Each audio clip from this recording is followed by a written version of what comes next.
नमस्कार साथियों, साहित्यशाला में आपका स्वागत है।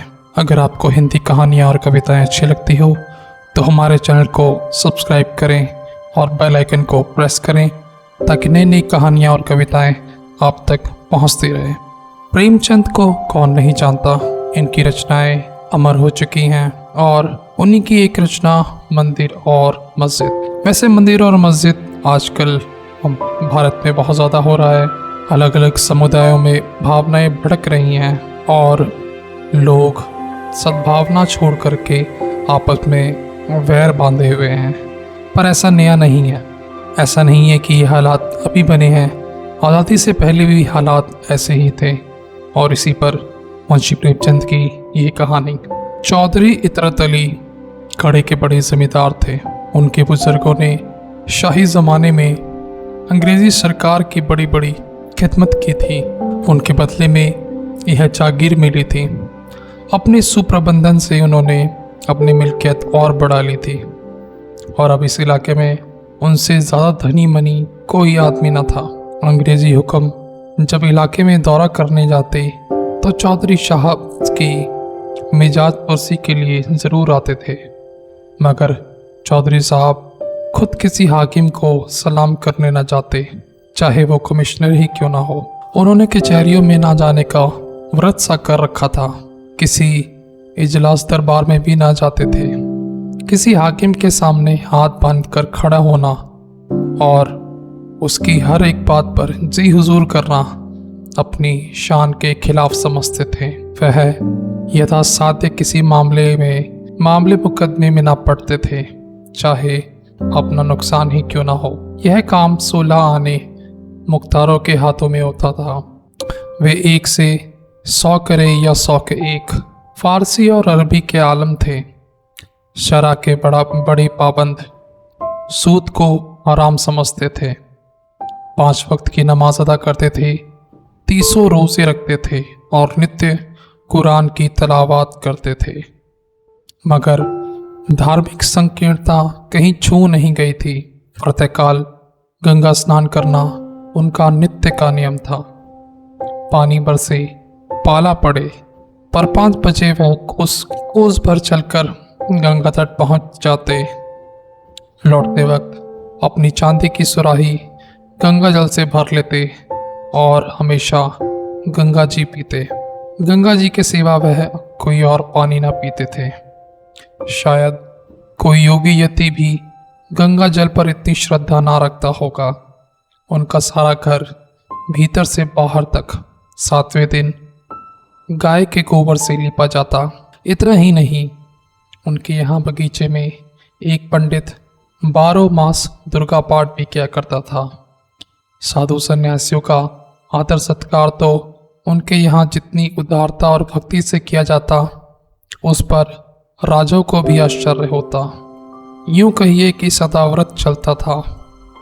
उधर मुसलमान फकीरों का खाना बावर्ची खाने में पकता था और कोई 100-125 आदमी नित्य एक दरस्तखान पर खाते थे।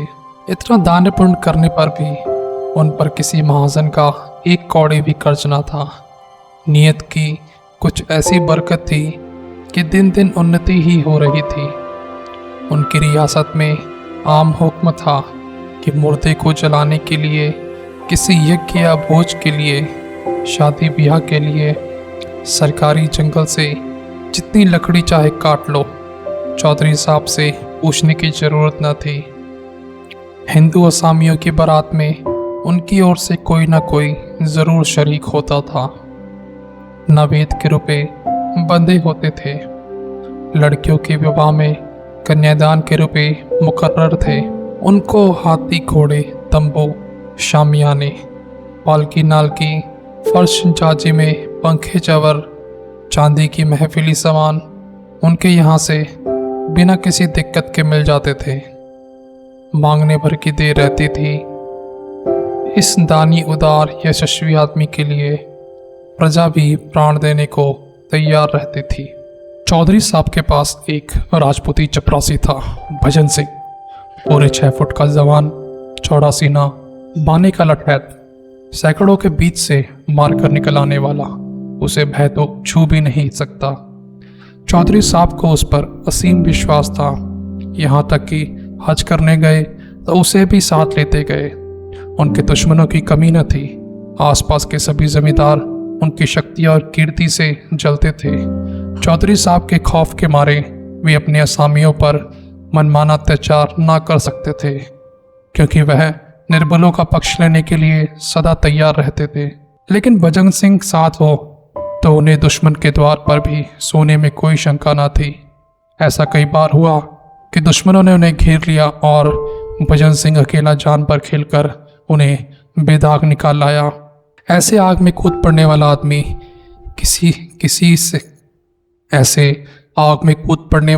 भी किसी ने कम देखा होगा।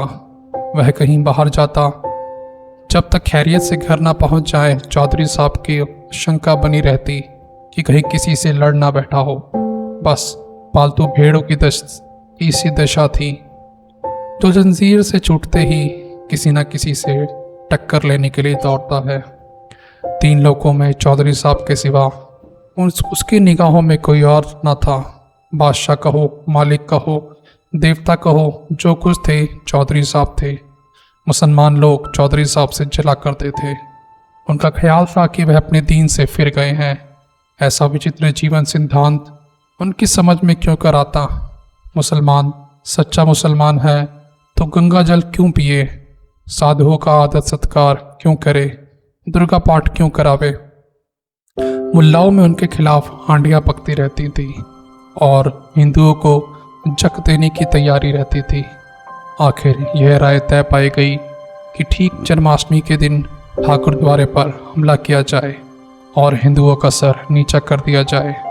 दिखा दिया जाए कि चौधरी साहब के बल पर फूले फूले फिरना तुम्हारी भूल है। चौधरी साहब कर ही क्या लेंगे? अगर उन्होंने हिंदुओं की हिमायत की तो उनकी भी खबर ली जाएगी, सारा हिंदूपन निकल जाएगा। अंधेरी रात थी। कड़ी के बड़े ठाकुर द्वारे में कृष्ण का जन्मोत्सव मनाया जा रहा था। एक वृद्ध महात्मा पोपले मुंह से तंबूरों पर ध्रुव पर आलाप कर रहे थे और भक्तजन ढोल मजीरे लिए बैठे थे कि इनका गाना बंद हो तो हम अपना कीर्तन शुरू करें। भंडारी प्रसाद बना रहा था। सैकड़ों आदमी तमाशा देखने के लिए जमा थे। सहसा मुसलमानों का एक दल लाठियां लिए हुए आ पहुंचा और मंदिर पर पत्थर बरसाना शुरू किया। शोर मच गया। पत्थर कहाँ से आते हैं? ये पत्थर कौन फेंक रहा है? कुछ लोग मंदिर के बाहर निकलकर देखने लगे। मुसलमान लोग तो घात में बैठे ही थे। लाठियां जमानी शुरू की। हिंदुओं के हाथ में उस समय ढोल मंजीरे के सिवा और क्या था? कोई मंदिर में आ छिपा, कोई किसी दूसरी तरफ भागा। चारों तरफ शोर मच गया। चौधरी साहब को भी खबर हुई। भजन सिंह से बोले, ठाकुर देखो तो क्या शोरगुल है, जाकर बदमाशों को समझा दो और ना माने तो 2-4 हाथ भी लगा देना, मगर खून कच्चर ना होने पाए। ठाकुर यह शोरगुल सुन सुनकर दांत पीस रहे थे। दिल पर पत्थर की सिल रखे बैठे थे। यह आदेश सुना तो मुंह मांगी मुराद पाई।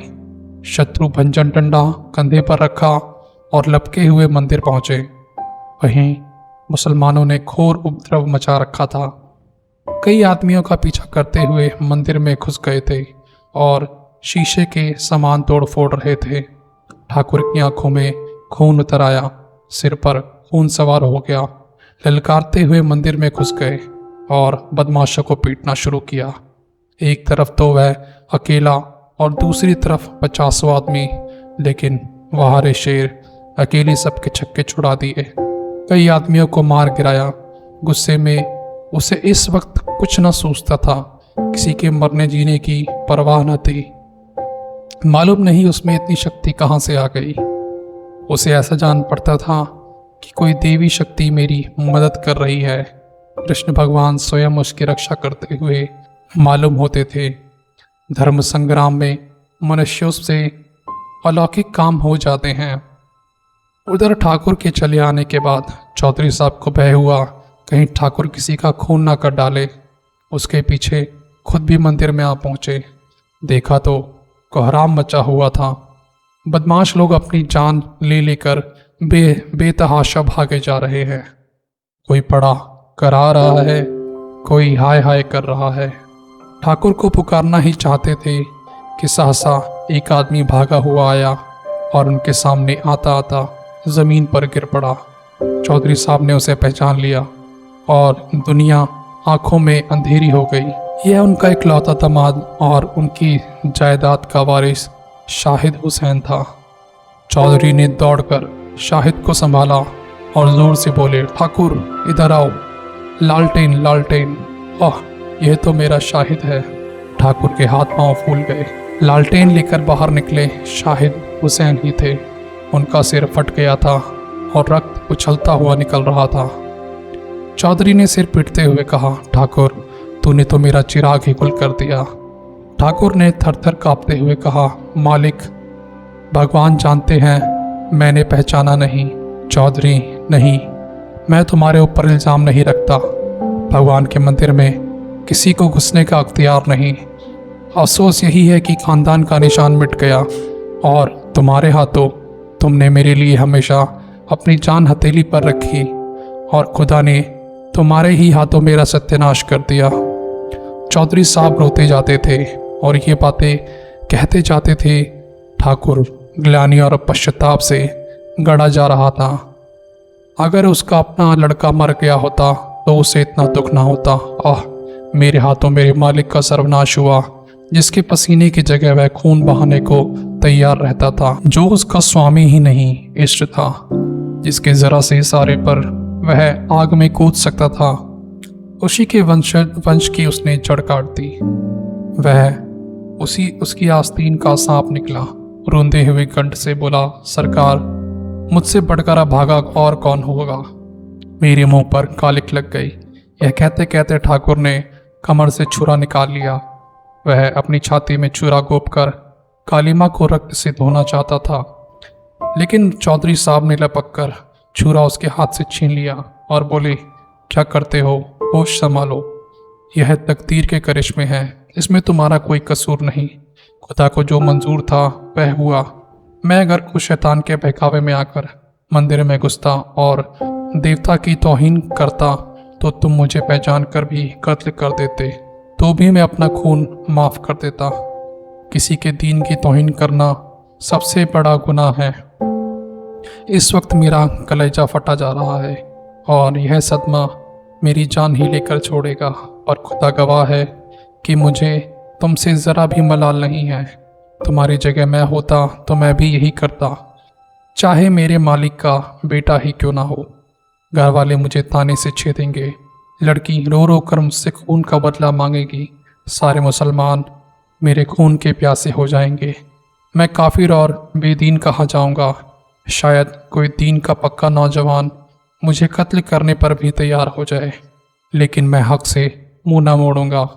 अंधेरी रात है, इसी दम यहाँ से भाग जाओ और मेरे इलाके में किसी छावनी में छिप जाओ। वह देखो, कई मुसलमान चले आ रहे हैं, मेरे घर वाले भी हैं। भागो भागो। साल भर भजन सिंह चौधरी साहब के इलाके में छिपा रहा। एक और मुसलमान लोग उसकी टोह में लगे रहते थे, दूसरी ओर पुलिस, लेकिन चौधरी उसे हमेशा छिपा के रखते थे। अपने समाज के ताने सहे, अपने घर वालों का तिरस्कार सहा, पुलिस के वार सहे, मुल्लाओं की धमकी सही, पर भजन सिंह की खबर किसी को कानो कान न होने दी। ऐसे वफादार स्वामी भक्त सेवक को वह जीते जी निर्दयी कानून के पंजे में न देना चाहते थे। उनके इलाके की छावनियों में कई बार तलाशियां हुई। मुल्लाओं ने घर के नौकरों, मामा और लौंडियों को मिलाया, लेकिन चौधरी ने ठाकुर को अपने एहसानों के भांति छुपाए रखा। लेकिन ठाकुर को अपने प्राणों की रक्षा के लिए चौधरी साहब को संकट में पड़े देखकर असहाय वेदना होती थी। उसके जी में बार बार आता, चलकर मालिक से कह दूं, मुझे पुलिस के हवाले कर दीजिए, लेकिन चौधरी साहब बार बार उसे पीछे रहने की ताकीद करते थे। जाड़े के दिन थे, चौधरी साहब अपने इलाके का दौरा कर रहे थे। अब वह मकान पर बहुत कम रहते थे। घर वालों के शब्द बाण से बचने का यही उपाय था। रात को खाना खाकर लेटे ही रहते कि भजन सिंह आकर सामने खड़ा हो गया। उसकी सूरत इतनी बदल गई थी कि चौधरी साहब देखकर चौंक पड़े। ठाकुर ने कहा, सरकार अच्छी तरह हैं? चौधरी, हाँ, खुदा का अपहास है। तुम तो बिल्कुल पहचान ही नहीं आते। इस वक्त कहाँ से आ रहे हो? ठाकुर, मालिक, अब तो छिप कर नहीं रहा जाता। हुक्म हो तो जाकर अदालत में हाजिर हो जाऊं। जो भाग्य में लिखा होगा वह होगा। मेरे कारण आपको इतनी हैरानी हो रही है, यह मुझसे नहीं देखा जाता। चौधरी, नहीं ठाकुर, मेरी जीते जी नहीं। तुम्हें जानबूझकर भाड़ के मुंह में नहीं डाल सकता। पुलिस अपनी मर्जी के माफिक शहादतें बना लेगी और मुफ्त में तुम्हें जान से हाथ धोना पड़ेगा। तुमने मेरे लिए बड़े बड़े खतरे सहे हैं। अगर मैं तुम्हारे लिए इतना ना कर सकूं तो मुझसे कुछ मत कहना। ठाकुर, कहीं किसी ने सरकार। चौधरी, इसका बिल्कुल कम न करो। जब तक खुदा को मंजूर ना होगा कोई भी मेरा बाल भी बांका ना कर सकता। अब तुम यहाँ से जाओ, यहाँ ठहरना खतरनाक है। ठाकुर, सुनता हूँ लोगों ने आपसे मिलना जुलना छोड़ दिया है। चौधरी, दुश्मनों का दूर रहना ही अच्छा है। लेकिन ठाकुर के दिल में जो बात जम गई थी वह ना निकली। इस मुलाकात ने उसका इरादा और भी पक्का कर दिया। इन्हें मेरे कारण यह मारे मारे फिरना पड़ रहा है। यहाँ इनका कौन अपना बैठा हुआ है जो चाहे आकर हमला कर सकता है। मेरी इस जिंदगानी को धिक्कार है। प्रातःकाल ठाकुर जिला हाकिम के बंगले पर पहुंचा। साहब ने पूछा, तुम अब तक चौधरी के कहने से छिपे थे? ठाकुर ने कहा, नहीं हजूर, अपनी जान के खौफ से। चौधरी साहब ने यह खबर सुनी तो सन्नाटे में आ गए। अब क्या हो? अगर मुकदमे की पैरवी ना की गई तो ठाकुर को बचाना मुश्किल है। पैरवी करते हैं तो इस्लामी दुनिया में तहलका पड़ जाता है। चारों तरफ से फतवे निकलने लगेंगे। उधर मुसलमानों ने ठान ली कि इसे फांसी दिलाकर ही छोड़ेंगे। आपस में चंदा किया गया। मुल्लाओं ने मस्जिद में चंदे की अपील की। द्वार द्वार झोली बांध कर घूमे। इस पर कौमी मुकदमे का रंग चढ़ाया गया। मुसलमान वकीलों का नाम लूटने का मौका मिला। आसपास के जिले में लोग जिहाद में शरीक होने के लिए आने लगे। चौधरी साहब ने भी पैरवी करने का निश्चय किया, चाहे कितनी ही आफत क्यों न सिर पर आ पड़े। ठाकुर उन्हें इंसाफ की निगाह में बेकसूर मालूम होता था और बेकसूर की रक्षा करने में उन्हें किसी का खौफ ना था। घर से निकल खड़े हुए और शहर में जाकर डेरा जमा लिया। 6 महीने तक चौधरी ने जान लड़ाकर मुकदमे की पैरवी की। पानी की तरह रुपया बहाया, आंधी की तरह दौड़े। वह सब किया जो जिंदगी में कभी ना किया था और ना कभी पीछे किया। अलाकारों की खुशामदी की, वकीलों के नाज उठाए, हाकिमों को नजरें दी और ठाकुर को छुड़ा लिया। सारे इलाके में धूम मच गई। जिसने सुना दंग रह गया। इसे कहते हैं शराफत। अपने नौकर को फांसी से उतार लिया। लेकिन सांप्रदायिक द्वेष ने इस सत्कार्य को और ही आंखों से देखा। मुसलमान झल्लाए, हिंदुओं ने बगले बजाई। मुसलमान समझे कि इनकी रही सही मुसलमानी भी गायब हो गई है। हिंदुओं ने ख्याल किया, अब इन्हें शुद्धि कर लेनी चाहिए, इसका मौका आ गया है। मुल्लाओं ने जोर जोर से तबलीग की हाँक लगानी शुरू की। हिंदुओं ने भी संगठन का झंडा उठाया। मुसलमानों की मुसलमानी जाग उठी और हिंदुओं का हिंदुत्व। ठाकुर के कदम भी इसी रेले में उखड़ गए। मन चले थे ही हिंदुओं के मुखिया बन बैठे। जिंदगी में कभी एक लोटा जल तक शिव को न चढ़ाया था। अब देवी देवताओं के नाम पर लठ चलाने को उद्यत हो गए। शुद्धि करने को कोई मुसलमान ना मिला तो 2-4 चमारों की ही शुद्धि कर डाली। चौधरी साहब के दूसरे नौकरों पर भी असर पड़ा। जो मुसलमान कभी मस्जिद के सामने खड़े ना होते थे वे 5 वक्त की नमाज अदा करने लगे। जो हिंदू कभी मंदिरों में झांकते ना थे वे दोनों वक्त संध्या करने लगे। बस्ती में हिंदुओं की संख्या अधिक थी। उस पर ठाकुर भजन सिंह बने उनके मुखिया, जिनकी लाठी का लोहा सभी मानते थे। पहले मुसलमान संख्या में कम होने पर भी उन पर गालिब रहते थे क्योंकि वे संगठित ना थे, लेकिन अब वे संगठित हो गए हैं। मुट्ठी भर मुसलमान उनके सामने क्या ठहरते। 1 साल और गुजर गया। फिर जन्माष्टमी का उत्सव आया। हिंदुओं को अभी तक अपनी हार भूली न थी। गुप्त रूप से बराबर तैयारियां होती रहती थी। आज प्रातःकाल ही भक्त लोग मंदिर में जमा होने लगे। सबके हाथों में लाठियां थी। कितने ही आदमियों ने कमर में छुरे छुपा रखे थे। छेड़कर लड़ने की राय पक्की हो गई थी। पहले कभी इस उत्सव में जुलूस न निकला था। आज धूमधाम से जुलूस भी निकलने को ठहरी। दीपक जल उठे, मस्जिदों में शाम की नमाजें होने लगी। जुलूस निकला, हाथी घोड़े, झंडे झंडियाँ, बाजे गाजे सबके साथ थे, सब साथ थे। आगे आगे भजन सिंह अपने अखाड़ों के पट्टों के साथ अकड़ते चले जाते थे। जामा मस्जिद सामने दिखाई दी, पट्टों ने लाठियां संभाली, सब लोग सतर्क हो गए। जो लोग इधर उधर बिखरे हुए थे आकर सिमट गए। आपस में कुछ कानाफूसी हुई, बाजी और जोर से बजने लगे, जय जयकार की ध्वनि और जोर से उठने लगी। जुलूस मस्जिद के सामने आ पहुंचा। सहसा एक मुसलमान ने मस्जिद से निकलकर कहा, नमाज का वक्त है, बाजे बंद कर दो।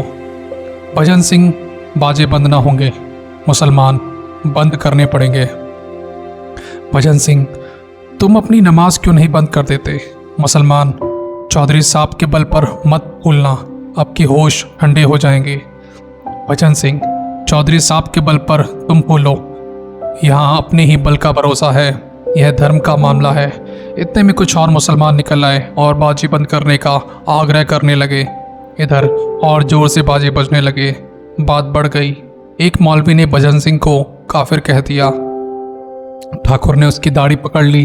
फिर क्या था, सूरमा लोग निकल पड़े। मारपीट शुरू हो गई। ठाकुर हल्ला मचा मारकर मस्जिद में घुस गए और मस्जिद के अंदर मारपीट होने लगी। यह नहीं कहा जा सकता था कि मैदान किसके हाथ रहा।